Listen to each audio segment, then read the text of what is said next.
बिस्मिल्लाहिर्रहमानिर्रहीम। नाज़रीन, आज आपको सालेह अलैहिस्सलाम की ऊँटनी का वाक़या सुनाते हैं। नाज़रीन, सालेह अलैहिस्सलाम कौम समूद की तरफ नबी बनाकर भेजे गए। आपने जब कौम समूद को खुदा का फरमान सुनाकर ईमान की दावत दी, उस सरकश कौम ने आपसे ये मौजज़ा तलब किया कि आप इस पहाड़ की चट्टान से एक गाभन ऊँटनी निकालिए जो खूब फरबा और हर किस्म के अयूब और नकायद से पाक हो। चनाचे आपने चट्टान की तरफ इशारा फरमाया तो वो फौरन ही फट गई और इसमें से एक नहायत ही खूबसूरत, तंदुरुस्त और खूब बुलंद कामत ऊँटनी निकल पड़ी जो गाभन थी, और निकल कर उसने एक बच्चा भी जना और ये अपने बच्चे के साथ मैदानों में चरती फिरती रही। उस बस्ती में एक ही तालाब था जिसमें पहाड़ों के चश्मों से पानी गिर गिर कर जमा होता था। आपने फरमाया, ऐ लोगो, देखो ये मौजज़ा की ऊँटनी है। एक रोज तुम्हारे तालाब का सारा पानी पी डालेगी और एक रोज तुम लोग पीना।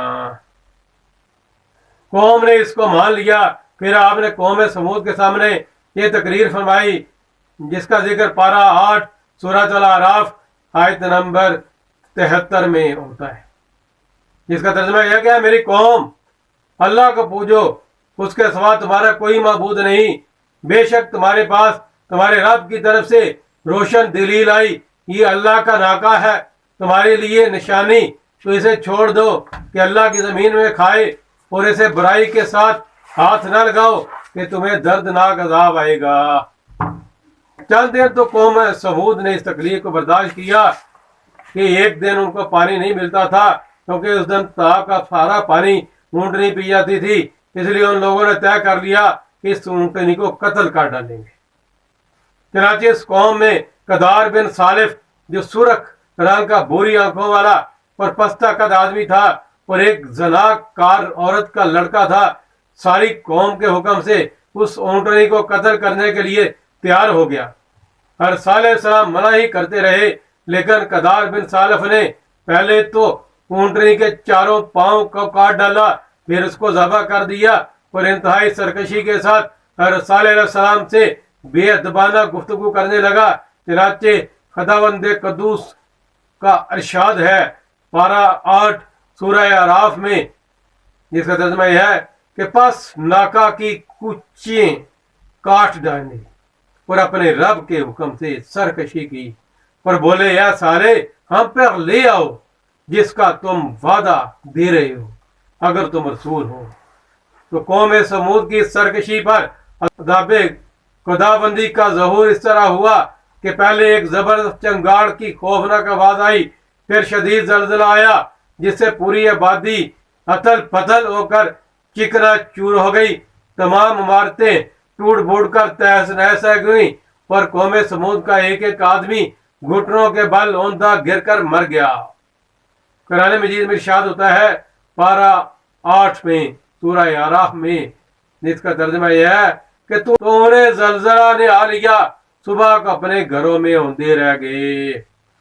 हर सालेह ने जब देखा कि पूरी बस्ती जलजलों के झटके से तबाह बर्बाद होकर ईंट पत्थरों का ढेर बन गई है और पूरी कौम हलाक हो गई, तो आपको बड़ा सदमा हुआ और आपको कौम समूद और उनकी बस्ती के बरानों से इस कदर नफरत हो गई कि आपने उन लोगों की तरफ से मुंह फेर लिया और उस बस्ती को छोड़कर दूसरी जगह तशरीफ ले गए और चलते वक्त मुर्दा लाशों से ये फरमा कर रवाना हो गए, जिसका ये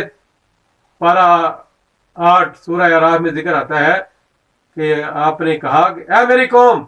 बेशक मैंने तुम्हें तुम्हारे रब की रसालत पहुंचा दी और तुम्हारा भला चाहा, मगर तुम खैर खाही कि गर्जी ही नहीं। नादरीन,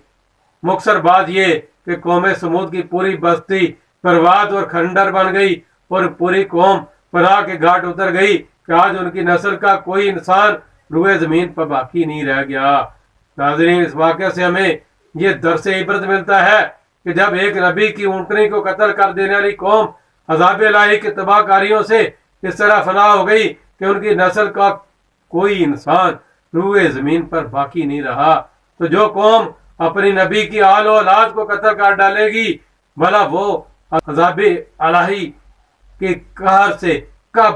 اور کس طرح محفوظ رہ سکتی ہے۔ چنانچہ تاریخ شاہد ہے کہ کربلا میں اہل بیت نبوت کو شہید کرنے والے یزیدی کوفیوں اور شامیوں کا یہی اشر ہوا کہ مختار بن عبید کے دور حکومت میں یزیدیوں کا بچہ بچہ قتل کر دیا گیا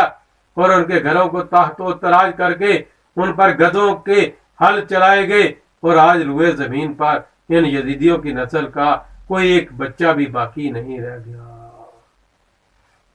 اللہ تعالیٰ سے دعا ہے کہ ہمیں